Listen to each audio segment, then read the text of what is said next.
malade yango ezali yo somonyo lobi na liberté nga mona keteka fufukuna mupika pondula tuna 5000. On ne peut pas confiner les gens pendant qu'il n'y a pas de pain dans leur maison, sur leur table, pendant qu'il n'y a pas de nourriture sur leur table. Jusqu'à présent biso na Congo awa bato bazokufa tozomona bango te. Le confinement de la ville-province de Kinshasa, gage de la thérapeutique du Covid-19 et frein de l'expansion économique. Plateau spécial coronavirus reçoit encore une fois de plus Isaac Nzikanda. Il est chercheur en économie et spécialiste en questions monétaires. Il revient sur ces plateaux pour aborder cette thématique. Mesdames et messieurs, merci parce que vous ne cessez de faire confiance à Magic Télévision. Isaac Nzikanda, bienvenue encore une fois. Merci. Malgré le confinement, vous ne cessez de répondre positivement à nos invitations. Nous en sommes reconnaissants envers vous. Exact. Voilà, nous allons commencer avec vous. C'est d'abord l'évolution de l'épidémie du coronavirus. Comment jugez-vous l'évolution jusqu'à nos jours? Parce que nous comptons déjà environ 254 cas et 21 décès, 21 personnes guéries. Comment vous jugez l'évolution? Bon, avant de répondre à votre question, j'aimerais ici lancer un peu un message à notre exécutif qui est le gouvernement. Oui. J'aimerais dire ici que nous devons savoir la lenteur et les tâtonnements dont font preuve certains animateurs des institutions aujourd'hui constituent à l'aggravation même de cette crise. Et aujourd'hui, nous devons chercher maintenant à limiter les effets collatéraux de cette crise. Ouais. Donc on doit agir agir le plus rapidement possible parce qu'aujourd'hui, je ne sais pas encore au niveau de l'équipe de la riposte si nous sommes déjà au niveau du pic épidémiologique, mais nous devons agir de façon rapide pour limiter les dégâts parce que les dégâts aujourd'hui sont vus de deux côtés. Il y a un côté qui est purement sanitaire avec la contamination qui ne cesse de monter en chiffres, mais aussi de l'autre côté, il y a un système socio-économique que nous devons gérer. Alors quant à votre question, je pense que juste là, je n'ai pas assez de commentaires à mettre là-dessus parce que je ne suis pas dans une bonne posture pour répondre du côté de médecin. Mais les drames vous avez les informations sur l'évolution, votre appréciation par rapport à l'évolution. Exact. Mais les drames est que juste là, bon, on continue encore, raison pour laquelle il y a encore confinement dans la commune de la Gombe. Mais une chose que nous pouvons apprécier jusqu'ici, c'est que il y a déjà 6 jours qu'on n'avons pas encore enregistré. Il y a eu un mort hier qui a été enregistré, c'est qui a porté le nombre à 21. Bon, c'était quand même une bonne évolution par rapport à ce que nous avons vu les jours passés. Merci beaucoup Isaac Nzikanda. Alors on va aborder notre thématique d'une manière très précise. Nous parlons du confinement de la ville de Kinshasa, gage de la thérapeutique du Covid-19 ou frein de l'expansion économique. Alors je commence avec vous sur les confinements d'abord de la commune de la Gombe qui est considérée comme les centres des activités commerciales, les centres de l'économie de la ville-province de Kinshasa. Confinement de la commune de Gombe. Isaac Nzikanda. Bon, j'aimerais aborder la thématique à deux temps. Voilà. D'abord, expliquer s'il y a avantage de confiner la ville de Kinshasa ou la commune de la Gombe ou je ne sais pas moi encore le Congo, je ne sais pas. Mais on va essayer de présenter ici les avantages avant tout, mais aussi regarder de l'autre côté si ça peut avoir des inconvénients. Premièrement, nous devons savoir, lever la mesure du confinement doit être analysée de deux façons. Parce que la crise dont nous passons ici, c'est une crise qui est à la fois sanitaire et économique. Au niveau médical, au niveau sanitaire, le confinement est avantageux. Raison pour laquelle vous avez dit que c'est les gages de la thérapeutique pour lutter contre le coronavirus. Certainement. Exact. Mais le confinement aussi, ça permet, c'est un élément essentiel qui nous permet de limiter la propagation du virus. Là, c'est côté avantageux du confinement. Ça nous permet de répertorier rapidement, le plus rapidement possible les éventuels cas suspects au coronavirus, mais aussi ça permet de limiter la taille et la propagation du virus. Donc, les confinements, dans ces points de vue, ça s'avère être nécessaire et important. Le rapport que présente l'Organisation mondiale de la santé nous rapporte ce qui suit. C'est que opter pour l'option du confinement, ça nous ramène à 3%, ça réduit 3% de risque de contamination, de nouveaux cas, des éventuels cas. Mais prendre cette mesure un peu plus tard risque néanmoins d'aggraver les choses. Chose que nous sommes en train de vivre jusqu'à aujourd'hui. Ouais. Mais on se demande la question, pourquoi seulement la Gombe et non d'autres communes? Même si nous savons que la Gombe, c'est l'épicentre de l'épidémie, mais l'épidémie, elle est partout. Pourquoi mettre Kinshasa en quarantaine, mais ne pas confiner d'autres communes? Parce qu'aujourd'hui, si nous pouvons remarquer, discuter même le matin, il y a aujourd'hui une mobilité extraordinaire par rapport aux jours passés de la population. La population, elle commence à reprendre ses activités. C'est comme si on était dans une situation normale, alors que ce n'est pas ça. Prendre une décision un peu plus tôt nous permettra d'éviter les éventuels risques. Je donne un exemple ici. Vous savez, lorsque l'Italie a connu le coronavirus, il y a eu un retard, un ralentissement. C'est pour ça que j'ai commencé par dire inviter le gouvernement à ne pas être lent, à ne pas être dans les tâtonnements dans la prise de décision, parce que ça joue sur la crédibilité, je vais en revenir. Lorsque vous prenez les décisions en retard, l'Italie aujourd'hui, ça coûtait quoi? Ça coûtait un taux de 3% de mortalité. L'Italie a franchi le cap des 20 000 morts. Et je crois que j'ai les statistiques avec moi. Oui. L'Italie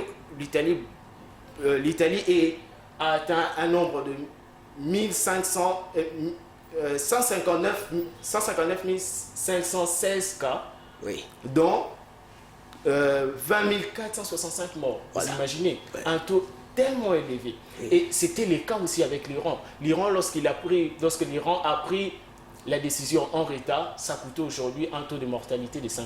Voilà. Mais prendre une décision aussi vite possible, comme c'était le cas avec la Corée du Sud, on a limité les risques de taux de mort à moins de 1%. Voilà, parlons alors de l'aspect purement économique de ce confinement. Exact. J'avais dit que nous devons balancer, voir les choses côté sanitaire et aussi économique. Mais le confinement, si c'est avantageux au niveau médical, au niveau sanitaire, au niveau de la riposte, je ne pense pas que... Au niveau économique, je voulais dire d'emblée d'abord que c'est désavantageux. Pourquoi? Parce que tout simplement, l'économie vit par la mobilité des facteurs économiques. Qu'est-ce que ça veut dire? J'explique. Il y a les facteurs travail, il y a les facteurs capital. La plus grande conséquence que peut causer le confinement aujourd'hui, c'est ralentir cette mobilité des facteurs économiques. J'ai dit ici, il y a les facteurs capital. Dans le facteur capital, dans le contexte actuel, nous ne sommes plus attirants aux investissements directs étrangers. Dans le contexte où nous sommes maintenant, nous sommes aussi un pays à risque. Et personne ne peut, dans le temps présent, dans le temps où nous sommes, oser investir, par exemple. Ouais. Ça ralentit les capitales.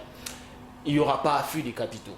Mais aussi, au niveau du travail, on est obligé de mettre au chômage une grande partie de notre population pour essayer de répondre à cette riposte qui freine le processus de création de richesses. Mais aussi le confinement, parce que les conséquences, vous savez, monsieur le journaliste, les conséquences économiques sont liées, sont imbriquées aux conséquences sociales. Donc, confiner a comme aussi un autre désavantage, c'est que ça creuse l'écart de l'inégalité. J'explique cela. Il y a aujourd'hui des gens comme vous êtes dans votre service, vous travaillez, vous aurez un salaire conséquent par rapport à votre travail. Il y a des médecins aujourd'hui qui sont au front pour répondre aux exigences de l'heure. Il y a les fonctionnaires qu'on les impose de travailler. Là, c'est une partie. Une autre partie, par exemple, aujourd'hui, certains opérateurs économiques petits commerçants, par exemple, sont contraints de ne pas travailler. Pourquoi? Parce qu'on doit confiner la ville et essayer de donner au plus vite possible une riposte. Mais je termine avec une troisième conséquence. C'est qu'aujourd'hui, nous avons constaté, sous d'autres cieux, confiner réduit les taux de criminalité sous d'autres cieux. Parce qu'il n'y a pas mobilité de la population, les gens ne se déplacent pas trop et il y a un fort contrôle tout déplacement, tout mouvement est bien contrôlé, bien surveillé. Des services de sécurité, voilà. Je voulais dire. Des services de sécurité pour essayer de bien encadrer la société. Mais chose curieuse ici, on n'est pas encore arrivé au confinement total, mais lorsqu'on avait juste annoncé les mesures de ralentissement d'un certain nombre d'activités, mais cela a donné un taux de criminalité un peu plus élevé. Vous en souviendrez encore, lors du premier discours du président, la semaine qui a suivi, on a connu au moins 7 braquages dans une semaine, chose qui est peut-être dangereuse, et on doit veiller à ça. Merci beaucoup Isaac Nzikanda. Je rappelle que vous êtes aussi spécialiste en questions monétaires. Vous êtes chercheur en économie, aussi spécialiste en questions monétaires. Alors, parlons de la hausse des prix des denrées de première nécessité. Parce que ça a été constaté dès la première fois que le gouverneur de la ville-province de Kinshasa, Gentilin Ngobila, avait parlé du confinement total de la province de Kinshasa. On a constaté une hausse spectaculaire des prix. Il y a eu des prix qui ont triplé et qui ont doublé. Comment expliquer ça sur le plan économique? Alors, ici, je voudrais dire que nous étions déjà sous la fièvre d'un éventuel risque d'augmentation des prix. Les prix aujourd'hui n'ont pas seulement augmenté parce qu'il y avait cette décision, je vais revenir, je vais expliquer ça étape par étape. Mais vous savez, ce ne sont pas seulement les décisions publiques qui l'emportent dans une économie, non. Dans une économie, ce sont les décisions publiques, y compris les réactions des agences économiques face à une situation donnée. Donc, toute cette configuration nous renvoie dans un cadre spécifique qu'on appelle la théorie des jeux. Dans la théorie des jeux, on veut juste savoir, dans la théorie des jeux, il y a comment on dit encore, il y a le comportement des uns font réagir le comportement des autres, mais de manière rationnelle. Donc, il y avait de l'autre côté les décisions publiques, les réactions des agences économiques. Vous savez que dès l'avènement de ces virus, tout le monde s'attendait à ce que les prix soient revus à la hausse. Il y avait une espèce de spéculation dans la tête des agences économiques et beaucoup plus des opérateurs économiques. Donc, tout est parti de là. Pourquoi? Parce que tout simplement, ces produits de première nécessité, lorsqu'on parlera de produits de première nécessité ici, nous ne devons pas voir seulement les produits alimentaires, c'est-à-dire les riz, le soja, le maïs, etc. Mais aussi, nous devons voir dans le produit de première nécessité, le produit médicaux, donc les gants latex, le gel hydroalcoolique, voilà. Le masque chirurgical et tout ça, ça fait partie maintenant de produits de première nécessité. Tout le monde était dans la spéculation des prix. Là, c'est d'abord dans un premier niveau. Mais dans le deuxième niveau, c'est ici maintenant qu'on évoque le problème d'incohérence temporelle. Parce que l'État ou l'autorité urbaine a pris la décision, mais comment cela fait réagir les agences économiques? Prendre une telle décision, vous vous souviendrez que c'était une décision brutale. Vous vous souvenez que c'était une décision brutale, mais cela fait réagir spontanément les agences économiques et ça a permis maintenant à accélérer les risques de l'augmentation des prix qui étaient déjà dans le gène des agences économiques, si je peux dire ainsi. Et donc, cela a créé ce qu'on appelle l'incohérence intertemporelle. Dans l'incohérence intertemporelle, c'est que les décisions qui devaient être prises, lorsque cela ne sont pas exécuté à l'échéance, ça pose un problème au niveau des réactions des agences économiques. Et donc, en troisième lieu, les agents ont réagi de manière normale. En économie, c'est de façon normale. Ils ont réagi à ce qu'on appelle la loi de l'offre et de la demande. Cette loi stipule tout simplement, c'est que lorsque nous sommes en face à une offre qui est une demande qui est élevée? Non, une offre qui est d'abord inélastique, ça ne change pas dans une petite période, et une demande qui s'accélère sur le marché. Voilà. C'est normal qu'on soit dans une situation d'augmentation des prix. Voilà. Là, c'est la troisième étape. La quatrième étape ici, j'aimerais rappeler, c'est que ces comportements spontanés du marché a donné lieu à une rigidité des prix. Parce que les prix, normalement, à très courte période ou encore dans une courte durée, ça ne baisse pas de manière spontanée. Parce qu'il y a des conditionnalités d'abord à remplir pour que nous puissions y arriver.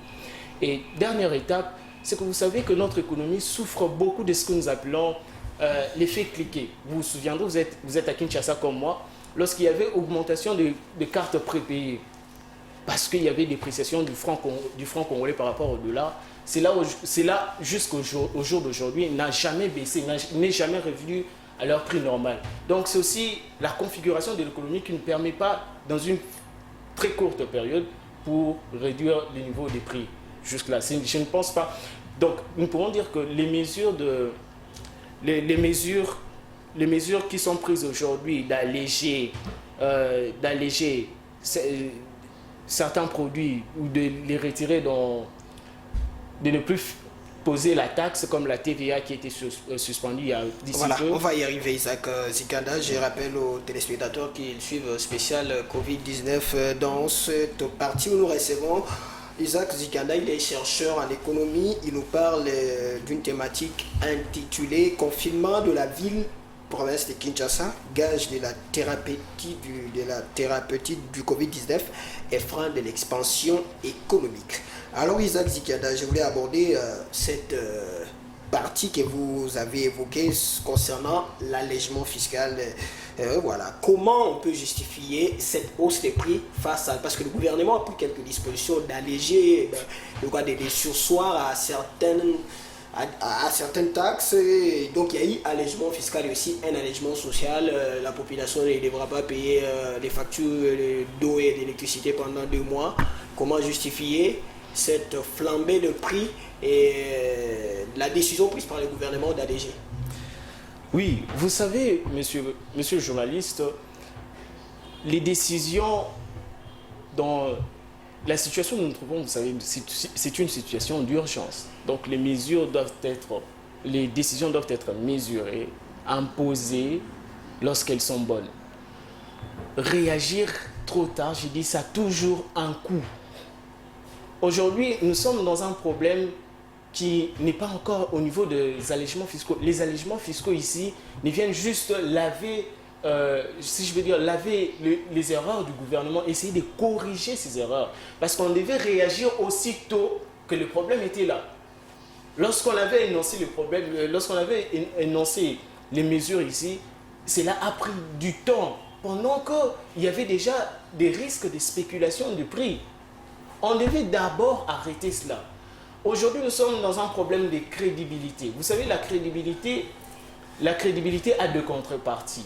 Il y a ce que nous appelons la transparence. Il n'y a pas eu de transparence par rapport aux mesures qui ont été levées déjà au niveau urbain. Pas de transparence. Pourquoi faire pourquoi? Et il y a aussi ce que nous appelons la deuxième contrepartie, c'est la responsabilité. Nous devons être responsables lorsque nous prenons des mesures. Ce n'est pas en prenant des mesures, vous tâtonnez ensuite. Non, comme ça, ça fait perdre la crédibilité même d'un État. Donc, le problème des allègements fiscaux ici, c'est juste tout simplement pour essayer de rattraper ces erreurs. Du gouvernement. Exact. Donc ça n'a aucune influence directe sur la hausse ou la baisse de prix de biens sur les marchés. Ça aura bien sûr une influence, mais pas à l'ampleur si c'était fait avant. Donc quand c'est fait en retard, même son influence sur le prix n'est pas immédiat. Ça ne sera pas immédiat. Ça demandera du temps.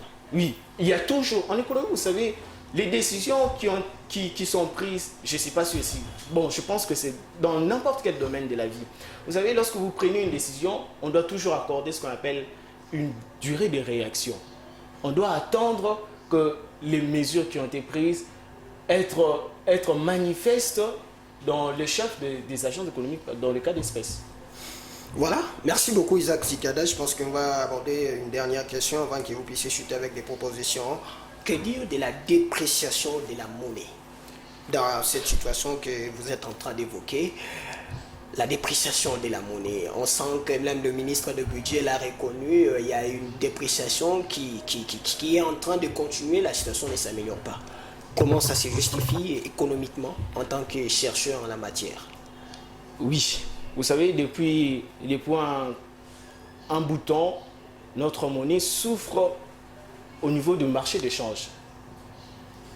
Alors, c'est dû à notre configuration de l'économie. Aujourd'hui, je sais, plusieurs économistes déplorent la structure économique dont nous avons. Mais à l'heure actuelle, ce n'est pas d'abord, on doit aussi regarder ces côtés de choses, mais beaucoup plus s'attarder sur la conjoncture, analyser analyser à court terme. Vous savez, ces problèmes de dépréciation du taux de change ne résultent tout simplement à notre fragilité de l'économie, comme je disais tantôt. Mais lorsque nous regardons au plus profond, c'est parce que aujourd'hui, les produits de première nécessité dont vous avez fait appel ici, la grande partie viennent de l'extérieur. Et si nous devons chercher s'en procurer, nous devons alors dépenser le franc congolais pour avoir la monnaie étrangère, avoir la devise.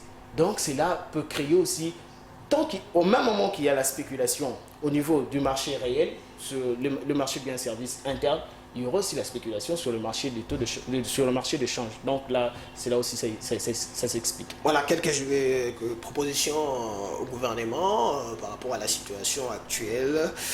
Mais avant de donner votre proposition, nous prenons une courte pause avec les amis de la réalisation et on se retrouve juste après.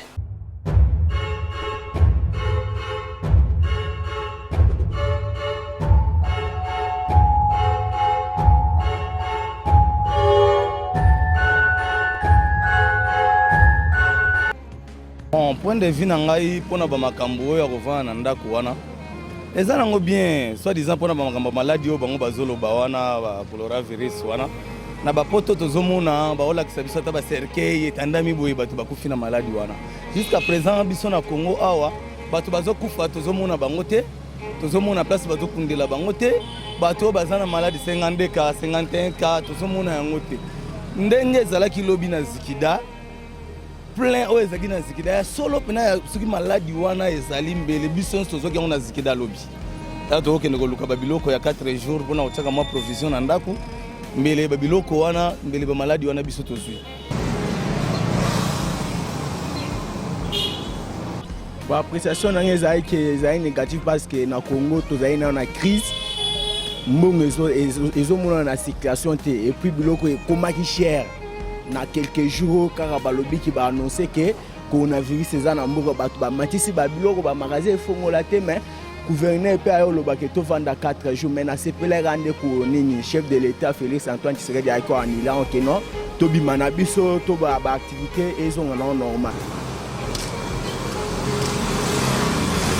namoni décision eza mabe po biso tovivre na koteka so toteki te tolia te siko 4 jours tokewe na bana tovivre ka oyebo oteki ozimwa quelque chose bana balie 4 jours eleke bele tokokoka te bana bakokufa bana bakobubuka ai nazosenga na baautorité par rapport ya mesure oyo bazwaki biso eza bien mais eloko ezosala mabe eza nini policier ekomi lokola marché na ye polisi akomisa yango shida kokanga